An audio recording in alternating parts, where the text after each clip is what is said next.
General.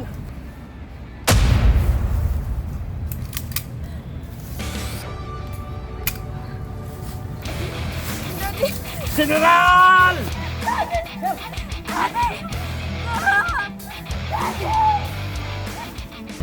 Meron akong mahalagang misyon. Anong misyon, General? Na-kidnap ang kaisa-isa kong anak.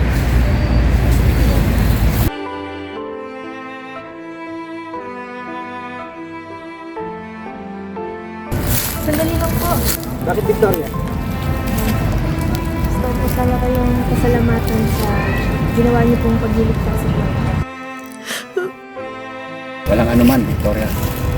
Bilang mga sundalo, karapatan namin ang magligtas ng may buhay. Tama yun, Victoria. Yun kasi yung sinumpa namin tungkulin. Hindi dahil sa anak ni General, kaya ka namin ligtas. Dahil kahit kanino, pwede namin gawin. General, ba't dito nyo gustong patagpuin yun? Mas safe dito. Maya-maya lang nandito na.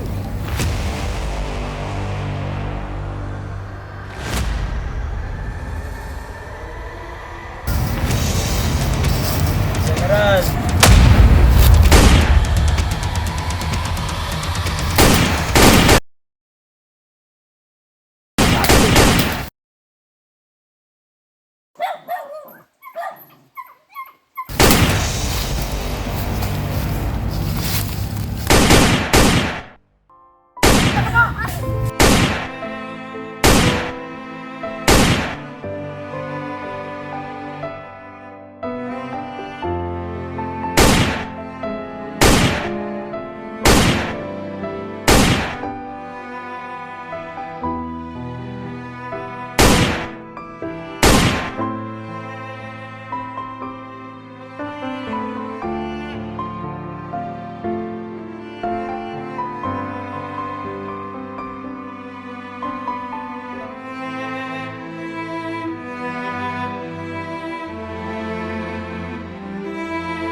Bigyan ng pag-asa.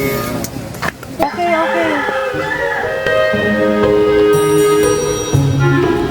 Hoy, Pedring!